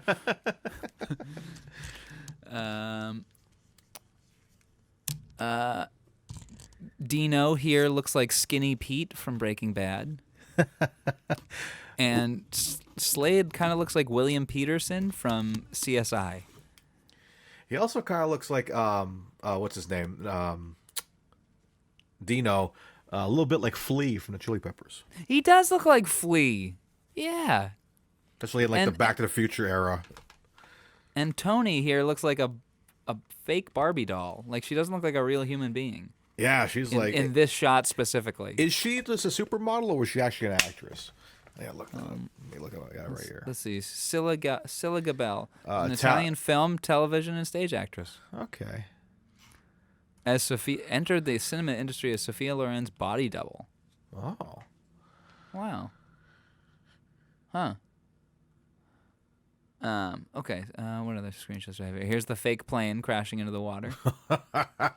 Clearly, like one of those like small ones. Very tiny. That's a puddle it's in right now. Yes. Yeah. That is full size grass around it. But look at that though. Like you look at that and you're like, there's no way that woman would have survived that plane if that was a real plane crash. Oh yeah, she would have been killed. Why do I have this? You can't even see this. I don't know why I have that. Okay, there's Connery's awkward comb over for his already losing his hair. And super like tan skin and like We call that glistening white teeth. the Trump look. Yeah, he's got the orange look going. Yeah. Oh, here it is. Making mud pies, 007. That's pretty horrifying. Oh, That is a yeah. horrifying way to go. One, to be mauled by a lion, and then to be sucked in by quicksand. That is pretty horrifying. Although, I mean, I feel like quicksand has always been pretty hyped up in movies, and how many people have actually been taken out by quicksand. Well, you're about to watch a film where someone almost does. Right? Crystal Skull. Yeah, and and he gets pulled up by the snake. Say it's a rope. Yeah, that's a good scene. That's a great scene. The more I think about it, man, I think Crystal Skull's They're like, good. why? Why do we say it's a Yeah, rope? Just they're say like, it's a rope. Just say it's a rope. They pull him out. Oh yeah. Yeah, there's some good stuff in that movie. Yeah, there's like from my I always The motorcycle chase. I love the motorcycle chase. I love when he slides into the library and the students there. It's like, you got to get Ask out of him the questions. library. I love that. Yeah. That whole. I think the only thing that's it's just the alien thing, man. The aliens just look super cheesy, and when the flying saucer takes off, I remember me and my friend Samuel. Shout out to Samuel. I hope you're doing well. I haven't seen you in a while. L. Jackson. Yes, me and Samuel, motherfucker, those aliens, motherfucking all the time. But What is this, fucking Star Wars? But I remember the whole time we were enjoying ourselves. But I remember this when that flying saucer flew away. We both like perfectly timing, looked at each other, and looked back at the screen. We both were kind of like really put off by that. I know Indiana Jones always has like kind of mythical aspects about it, but like it just we're like that 2008, 2007 that came out. Yeah, 2008. And we're like, we could do better than this. You know what I mean? We were just, the aliens just really threw me off. But I think now I'm thinking about it, I think it's a pretty good Indiana Jones flick. Yeah, there's fun stuff, and honestly, like there's enough fun stuff in it to. I feel like it's a 50-50 split of fun stuff. Like the jungle chase doesn't work. Yeah, like, I'm not nuts about like it. the chase with the jeeps, the jumping on the jeeps Yeah, and stuff. Like, and it, like the it feels like big machine that's like chewing up the trees. It feels like a video game. Yeah. Yes. And the ants as like a villain device. That I don't like that. It wasn't. I mean, it was fine, but it definitely, when they fall off a cliff and survive, that's when the movie falls off a cliff. Yes, I can agree with that. You know what I mean? That's when it really like kind of doesn't redeem itself. Then you get the thing of like, how long are those dudes waiting in the walls of the cave? And I know it's really just supposed to be a ride, but it becomes too hard to ignore the logistics of the ride, where the rest of the Indiana Jones films, I feel like the logistics are like not even secondary. They're like fourth or fifth in the list of your cares. Yeah. Like when I'm watching Temple of Doom, like it's always in my mind of like, the minecart would not be a fucking roller coaster. But that is so far removed. Up front is just me having a good time. Yeah. I'm having a blast. And I feel like once that jungle sequence happens and they fall off a cliff, literally, that's when the logistics become too much for me to enjoy the film. Like, okay, they just fell like 6 different cliffs. They all would have died. Yeah. Okay, now there's dudes waiting in the walls. How long have they been waiting there for? Okay, now there's these aliens. How is, like, it's a lot. It's those 3 or 4 things that like stack on top of each other, and it becomes a little too much for me to just turn my brain off and enjoy. Yeah. Whereas I think I haven't rewatched it yet, but rethinking about it in my mind, the ending of Dial of Destiny was a little more fun than the ending of Crystal Skull. Oh yeah, absolutely. Like I, can totally I feel agree like with that. the first half of Crystal Skull was fun, and the second half of Dial of Destiny was fun. And you put them together, and you got a great Indiana Jones film, and you got 2 halves that make an okay Indiana Jones film. Yeah. Yeah, I've watched Dial of Destiny a total of 3 times now. Oh, really? Yeah. I haven't rewatched it yet. Yeah, because I watched it because my brother-in-law wanted to see it, so I was like, I'll watch it with you. And and he enjoyed it. But he was like kind of like he did the same thing that we did when we saw it together. When the plane is going through the portal or whatever, and we were both kind of like, are they going? Yes, they are. And I won't spoil it for people who haven't seen the film yet. But turn your brain off and go see an Indiana Jones flick, man. It's good. The moment when Indy goes, was it? Archimedes didn't factor in continental drift. You're not going back to the 1940s. Like, as soon as he said that, I'm like, oh, we're in for an interesting ending. This is going to be fun. Yeah. And it was very fun. I'm so glad we got to enjoy that in IMAX. That was one I was really happy that I got to enjoy. Even though, like, at the beginning, man, I was just talking about this on the Friggin' Nerds podcast. The opening sequence would have been way better if Troy Baker did the voice of Indy. He's doing the voice for Indy in the game. He sounds just like young Harrison Ford. And it would have been flawless instead of hearing old Harrison in young Harrison's body. Yeah, that was... But it would also sounded weird hearing somebody else's voice coming out of Harrison Ford's face. But he sounds just like him. Like the game, man. That's what it is. It's young Harrison Ford as Indiana Jones, but Troy Baker's doing it, and I'm like, that sounds perfect to me. Whoever's doing Denholm Elliott's voice is very good as well. Yeah, like I'm hoping John Rhys Davies comes back as Sala because he could. I think he sounds fine. Old, I don't care. Like, okay, I thought he was fine in the movie. You know what I never realized? I mean, I realized it, but it just never hit me, and maybe I never brought it up. In Sword of the Valiant, you've got Ronald Lacey playing the son of the king, played by John Rhys Davies. They were both in Raiders. Yeah, right? Oh, man. Anyway, 2 years earlier, they were both in fucking Raiders of the Lost Ark. Oh, man.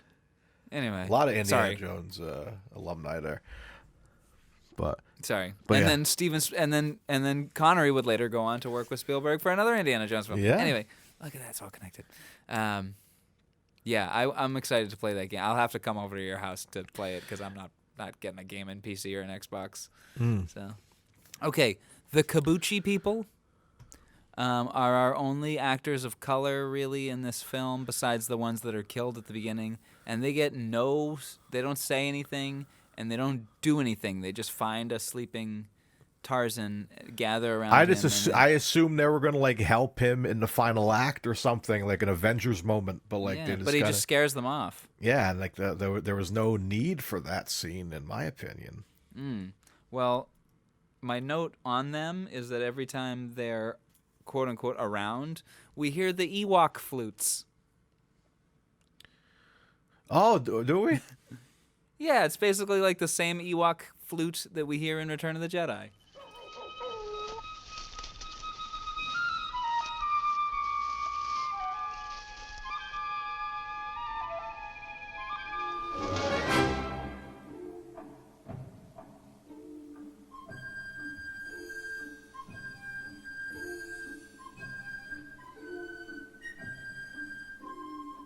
So we get Connery's death at 51:53.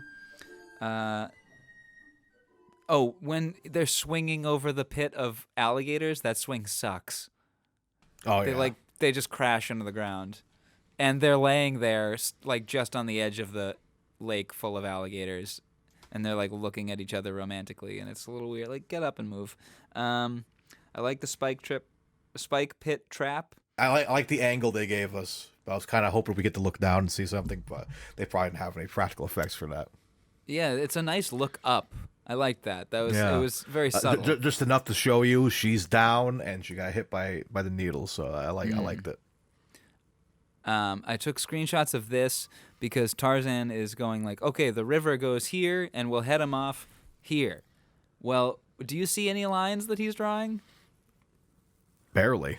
Yes, exactly. That I just had to make a note of that. Take screenshots of that because he's drawing a diagram in the sand, except he draws nothing. That's a one-take shot if ever there was one. Well, Look at that. And the handle of that knife is like digging into his side. You see that shit? Yeah. That looks uncomfortable. Yeah, it does. The holster. Yeah, look at that. It's like, ugh. Right in him. But I'm still the same girl who's flying Sanchez's plane. And Yeah, I will that's be never again. Yeah, right. And I'll be flying Sanchez's plane in 1989's License to Kill. There you go. Okay, yeah, this scene. Maybe I have. Awkward kiss. Cut right before the kiss, and she looks so unhappy about what's about to happen. I thought that was super weird and uncomfortable. And then they just cut. You don't see any kiss at all. You just cut. He just pulls her head out of frame. Very uncomfortable. This moment when he climbs out of the pit. Yes, this was when the movie started to gain some momentum for me. That was very, very tense when he climbs up out of the pit. Though I did screenshot this moment particularly because as he gets back up on his feet, he comes so close to falling back down behind. Yeah, right. Imagine he fell down. He looked behind him. He's like, "Oh, weird. Thought I heard something." Yeah, some wind. I do love that trope of like he can just sense that he's behind him because he's not really making any noise. But that classic movie trope of like, I sense somebody behind me. Oh no, he's back. And then he pulls another movie trope. This is Sparta. Oh yeah, and kicks him down the hole. Oh, this man. is Slade. I do like this. This is when the fights start to get good because this is a pretty brutal fight. He smashes the guy's glasses. Yeah, and like. The guy reaches for him and is like pitiful to find there's no glass left in him, and then he's please just take the diamonds, and he tosses him down the fucking pit. It's good.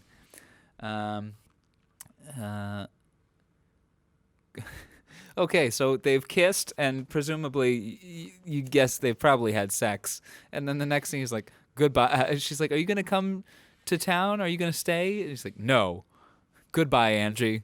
Here's some cab fare."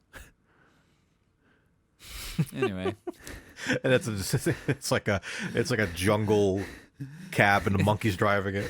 Yeah, he hands her some pebbles and a leaf. Where to, madam? And the other monkey's like smoking a cigarette. It's Cheetah. Oh, Cheetah. Then we get there's some good cinematography here in the fight. And there's some good moments in okay, this is the last screenshot I have.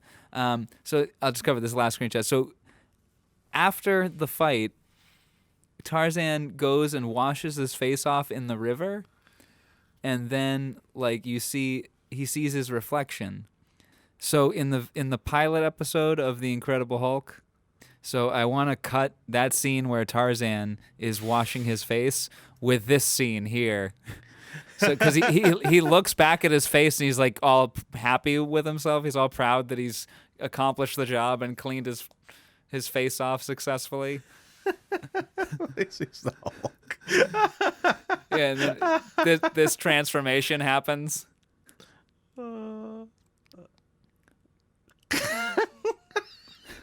Which also, what a good way to do a Hulk transformation by having the ripples in the water do it, you know?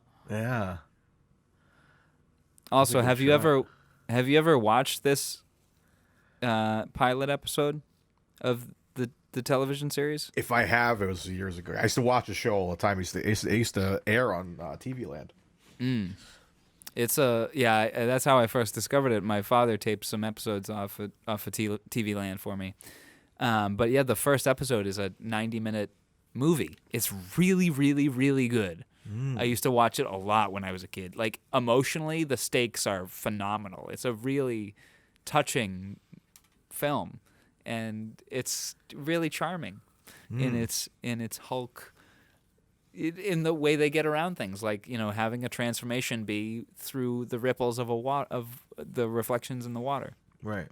And one last note on that: there's one shot in the movie where Richard Kiel, who plays Jaws in the Bond films, he is the Hulk in one shot of this film because they did a day of shooting with him, but they didn't like the footage they got. But there's one shot that remains of Richard Kiel as the Hulk. Whoa. Yeah. That would make sense. Him as the Hulk would have been cool. It's a long shot, so it's like far enough away that you can't really tell it's him. Yeah. But he was big. He just wasn't very muscular. Mm. Like he was, but it wasn't like all muscle, you know. Whereas Lou Ferrigno was. Okay, my final note on Tarzan's Greatest Adventure is the fight between Slade and Tarzan is awesome. Mm. All of it's awesome. Yeah, all the build of him like shooting on the ground and him dodging the bullets to him getting up there and like getting strangled. So I'm like waiting for that because he teases that like that strangle noose gimmick. So I'm like, you know, it's like seeing a gadget in a Bond movie. Like that's gonna be used in some capacity, and it was pretty crazy. But yeah, for a tremendous fight scene, I thought too. Probably one of the best in the film. But yeah, it just does kind of just end, and we get that kind of Godzilla roar at the end, and he runs off. I'm gonna make that happen. I'm gonna punch those in together of Tarzan going to roar, and it's a Godzilla roar.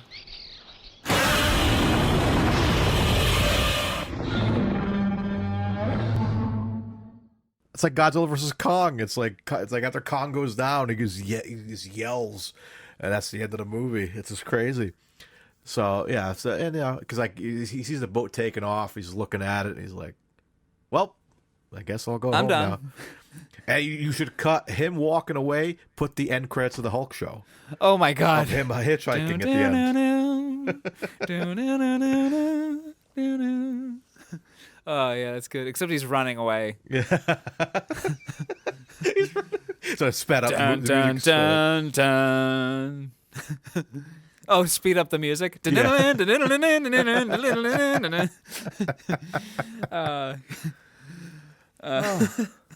that was my last note. Was that the fight was pretty good. Oh, my real last note is that the use of a cactus as a weapon is awesome. Oh yes, that's some great improv. Anyway, yeah. But also that must have really hurt. Oh, I'm sure. To both people, like if you good idea to use a cactus as a weapon if you're wearing gloves. You know, but no one's wearing gloves. Also, pretty impressive to go back to Gordon Scott. Pretty impressive the amount of stunts done with no shoes for that guy. Yeah, right. Oh my God. And the whole end fight is up on the top of those rocks. Probably and the dude is not wearing shoes. It's probably hot and like spiky. So kudos and you risk to him, slipping. Man. Well, hey man, he was used to it, man. All these Tarzan flicks. This was number 5. Another day at the office, man. So he was used to it. All right, that covers it for me. How about you? All right, yeah, I think that covers it for Tarzan's Greatest Adventure. So I guess that makes us. Brings us. Sorry, let me start that again. It forces us at gunpoint to do the ratings. To do the ratings, man. Of course, we're after our. We should start over again. I guess forces that was us at bow and arrow point. So that was Tarzan's Greatest Adventure from 1959. After our discussion, of course, you guys at home know we go into our big old ratings for the film, but not just the film. We're also going to rate Sean Connery's performance, if the SHs, the sexy rating, and the score of the film. Did I miss anything? The score of the score. The score of the score. Did you say that? Yeah, I think I said that. Yeah. That sounds like everything. That's everything. It's been a while. It's been a while since we've done this. So let's get into it with the SHs first. All right, let me pull up the document and share the screen. Okay. Tarzan's Greatest Adventure. Mario, you want to rate the SH first? Or you want me to do it? I'll go first. Yeah, it's kind of there, but it kind of is not. It's a young Connery. I would say it's at like a 2. Really? It's not that crazy. Well, I'll punch in a couple of lines here. Yeah, sure, we're safe, all right. You can't even see this guy. What's this bow and arrow bit, eh? Now we're gonna have some real music. Now let's have a dance. You know, I never liked that guy from the start. And he's done nothing to change my opinion. Come on. I'll give you a lesson on how to shoot. I'm going to give him like the O'Banion, like the O in his name, I'm gonna give him a big O, 0 Ooh, on the SH. I didn't hear not one S get H'd in this movie. There's a couple. I think it was like it was there was a couple of words that hit me, but I can't think of them off the top of my head. But it's just like because his first, we didn't even cover his first line. His first line in this movie. Oh yeah, we didn't. I have it. Is all you could do is die, idiot. And I felt I like like that line. That's a good line. Yeah, but I felt like I might have heard it there, so maybe that's why I gave it the little 2. Okay. Well, either way, it balances out to a 1, which I feel is a fair rating for his SH. So moving on to the sexy. What are you giving it? Whew, this film has a little bit of sexiness to it. I don't know about you, but I think Gordon Scott looks like $1 million. Again, I was kind of liking Tony there. I was kind of crushing on her a little bit. She was She had a Margot Robbie vibe going. Yeah, I love that old Maybe school that's what, kind of vibe. That picture where it says she doesn't look like a real person, she looks like a Barbie. Yeah. There it is. So, I think this does have a little bit of sexiness, but it's not really a sexy film. It's just like, it's a Tarzan movie. I mean, traditionally is Tarzan a little sexy? Sure. But again, like the chemistry is not really there for those two actors, with Tarzan and I forget her name. Angie.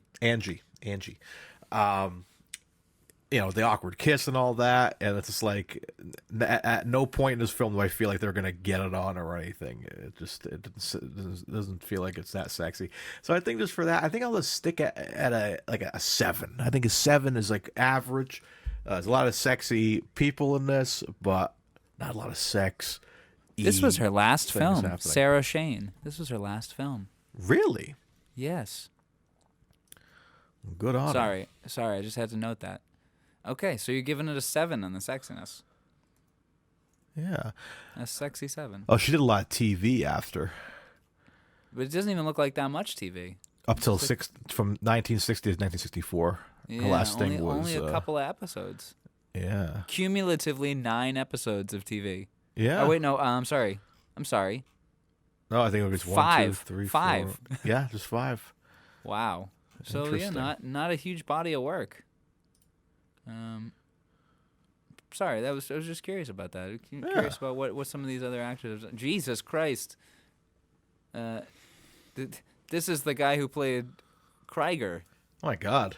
Yeah. And then Al Mullock. Whoa. Once Upon a Time in the West with that's a Sergio Leone film. Nice. Oh, he's in The Good, the Bad, and the Ugly as the one-armed bounty hunter. Oh, okay. Holy shit. Oh, look at that. Huh. Wow, this movie just got more notable. And then this actor, what has he gone on to do? Okay. So you're giving it a 7 in the sexiness. Yeah, I gave it like a average 7, sure.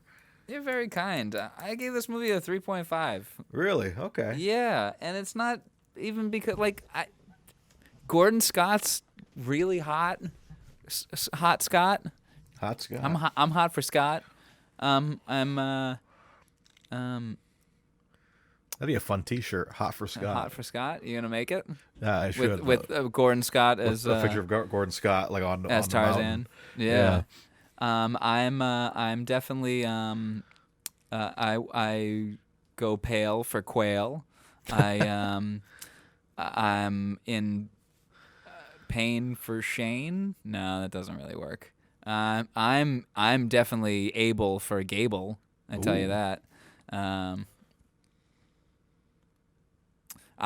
They call me a Scylla. Hey. All right, I'm done. They're all very pretty, but I don't know. The aesthetic of this movie is not attractive, and I'm gonna say to carry the sexiness of Connery, who looks very good in this movie, except for his Trump colors there, the spray tan that he's got, and then the spray tan that he's got at the beginning of the movie. That's that's really hard to get over. Yeah, little roughskis. Yeah, I think the blackface of this movie really knocked the sexiness down for me. Okay. Even though there's a lot of sexy actors in this film, and they are attractive.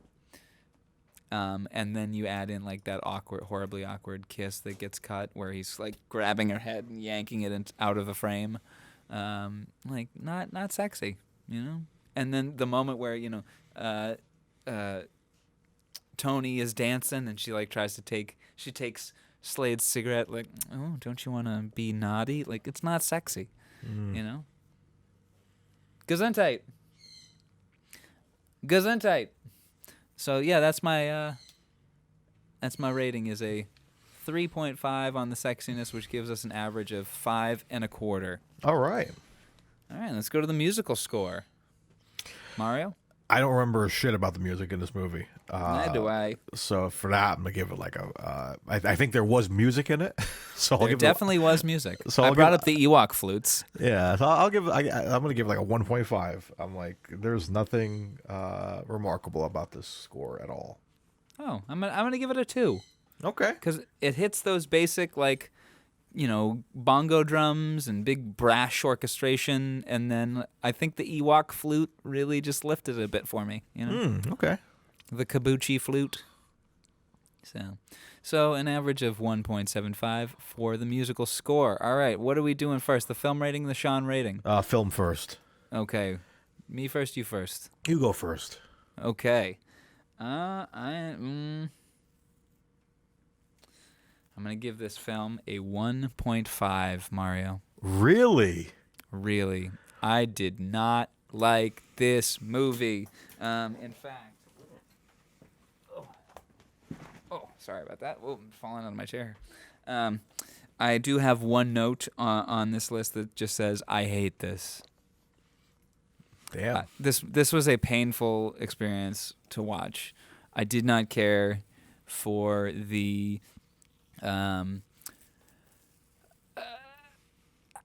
vibe. I didn't care for the shoddy filmmaking at points. The day for night is all over the place. You can't tell the timing. Like, this movie had the story has a lot of potential. You could have done it really, really well. But I feel like it just wasn't. However, everything after the booby trap pit, that's when things get good. Once Angie has to steal the penicillin, that's when things get good, but it's not good enough to raise it any higher for me. Because Tarzan, I still don't like Tarzan. Like, Gordon Scott is fine in the role. He does a good job, but it's so boring. Tarzan is so boring. Do you ever think the most boring part of a Tarzan movie would be Tarzan? Yeah, right. So, yeah, that's my opinion. 1.5. This was really painful. The end fight was good. The pit scene was good, but they didn't save the movie for me by any means, and I'll probably never watch this again. Except to do a little bit of editing for this that I'll do. How about you? So yeah, I kind of agree with you on that, where it was kind of a painful watch, and you have COVID. I'm so sorry. Oh yeah, right. Yeah, come on, man. This was insane. But yeah, I think. So yeah, I think it was definitely a hard watch, but I'm gonna give it a little bit of credit for. I think some shots were pretty exciting. There's a couple of like angles that I was really into. I agree with that. And just and the use of just I don't know the certain camera angles with the fight scenes and all that. So I think for that, I think I'm gonna give it like a 5. I think it's like a nice right in the middle. It's not, I think I would probably like go crazy to rewatch. But you give it a 5? I think a solid 5 is like right there. Being much more generous to it than I am. Yeah. A 3.25 is its average rating. Do you think you'll ever watch it again? Probably not. Like, it would depend, if we're ever talking about like more Tarzan movies, I might like, if I'm in a conversation with somebody about Tarzan, I'd be like, hey, check out this one maybe, just to see what you think, if you haven't seen it. You'd recommend it?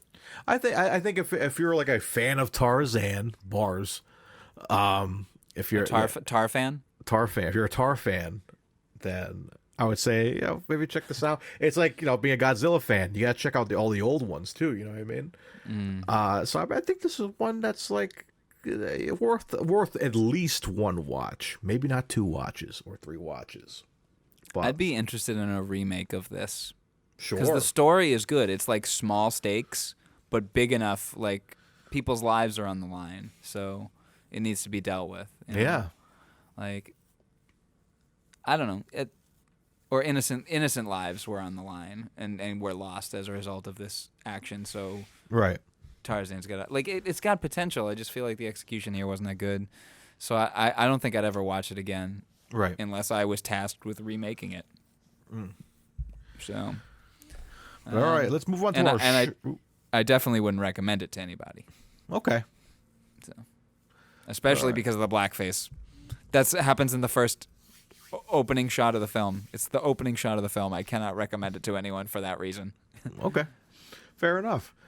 But all right, let's move on to our Sean ratings here. I'll have you go first on this one too, Dylan. What was your thoughts on the Sean? Sorry. There we go. My thoughts on the Sean. 1. Okay. I'm giving him a 1. I didn't like him in this movie at all. I didn't like him. I didn't like the blackface, which carried a lot of it. I didn't like he sucks in this movie. He's a fucking lech. He's an asshole. He's a bully.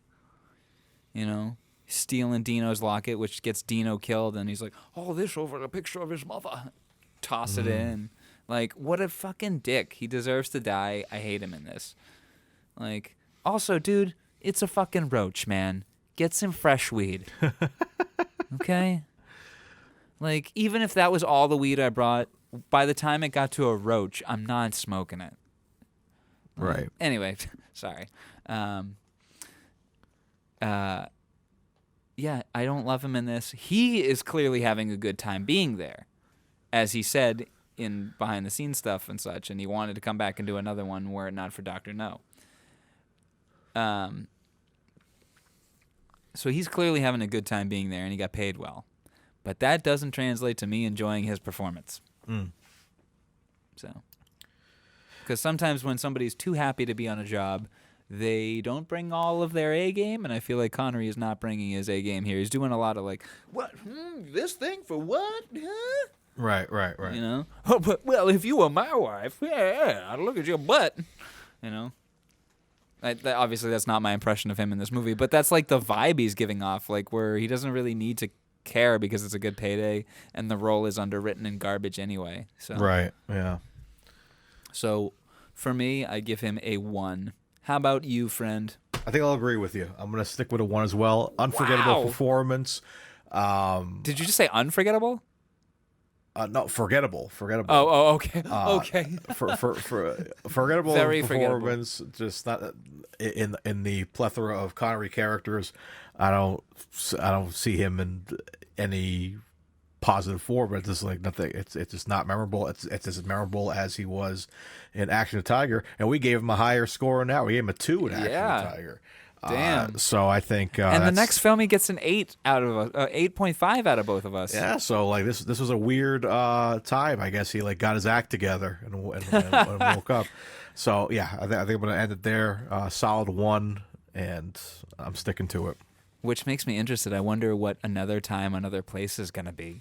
Yeah. Right. Will that be equally bad as the 2 and 1 we have here, or will it be like a 7 or a 10 in between? Yeah, we'll see. All right, well, let's do our averages here. So our average SH is a 1. He's not very shushin'. Our average sexy rating is a 5.25. There's some sexiness in this film to be found. Our average musical score is a 1.75. There was some music. Our film rating is a 3.25. I don't think we're ever revisiting that one, and I think we can agree that Sean Connery is giving it a 1 out of 10. Yeah. Which means our total Sean rating for this movie is a 2.45. Whoa. Probably our lowest Sean as of right now? I think so. I do think so. Gracious. Yeah. Yep, it is. Wow. It's our lowest Sean. Lowest Sean. Well, all right. Yeah. So, I mean, I guess that's going to do it for Tarzan's Greatest Adventure, which means one more thing before we take off. Oh, shit, what? We got to spin that Wheel of Curiosities over at wheelofnames.com. And we're going to spin to see what we're covering next week. So, Dylan, I'll give you the honors of spinning this week. Wait, what, really? Yeah. You have to do that? I'm going to give you the honors. One because I really got to get out of here because I got people waiting for me. Oh, I'm sorry. All right, I'll make it quick then. Okay, anything you want to see? Anything you don't want to see? Don't want to see a Bond. I'm not ready for a Bond, especially because I was just watching like a couple of Daniel Craig Bonds on the flight home.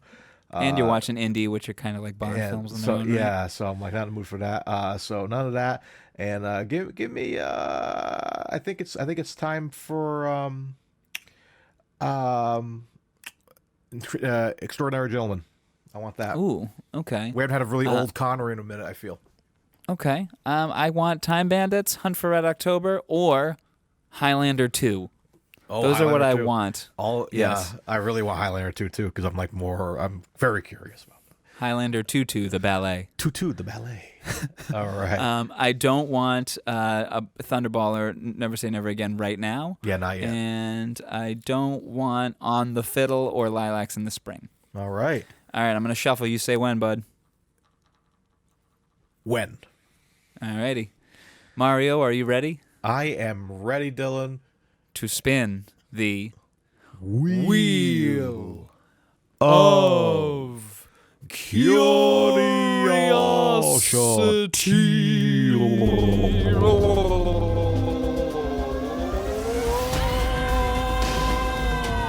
Oh, shit. The Bowler and the Bonnet. We've got a documentary. Oh, well, at least we're getting it out of the way. Yeah, and I think we have a guest for this one. Do we? We'll double check because sometimes the guests we're not sure if they could. We'll let you guys know if a guest is showing up. If they are, it'll be a surprise for you and for us. Yeah, that's interesting. That is The Bowler and the Bonnet is a 1967 documentary that Sean Connery directed. Ooh, he directed this and presented it. It is the only film he ever directed. Goodness. All right. So that's exciting. Our Connery's directorial debut on Connery Curious. This is very exciting. But anyways, guys, viewers at home, listeners, watchers, thank you guys for joining us here on Connery Curious. It's a blast. Of course, be sure to hit us up on the YouTubes. We have some YouTube videos out now of the podcast. You can see our beautiful faces in podcast form, video form, all that. Get on Spotify, of course. You can find Connery Curious over there. Video episodes there, too. I just made a TikTok page for us. Oh, we're on TikTok now. So TikTok, Instagram, YouTube, and Patreon. And Patreon. Join us on Patreon. We'll get more into that as we go. Maybe next episode we'll talk some more about that. Yes, we do. Yeah, we'll just say we have a few supporters already hanging out with us so far. You can, too, for the very low price of $1, I believe. That's our lowest tier. Yep, $1 at the lowest, $10 at the most. And you can find us on patreon.com/ConneryCurious. Yes, for all exclusive stuff there. We got some cool stuff lined up for you guys. So we always love the support from you guys. You guys are tremendous. You guys keep the lights on here at Connery Curious. But, with that being said, curious. Keep keeping us curious. And hopefully you guys are curious to be hanging out with us even longer. So that was Tarzan's Greatest Adventure. We'll be back next week with the Bowler and the Bonnet. And Sean Connery will also be returning. But until then, I've been Mario Lima.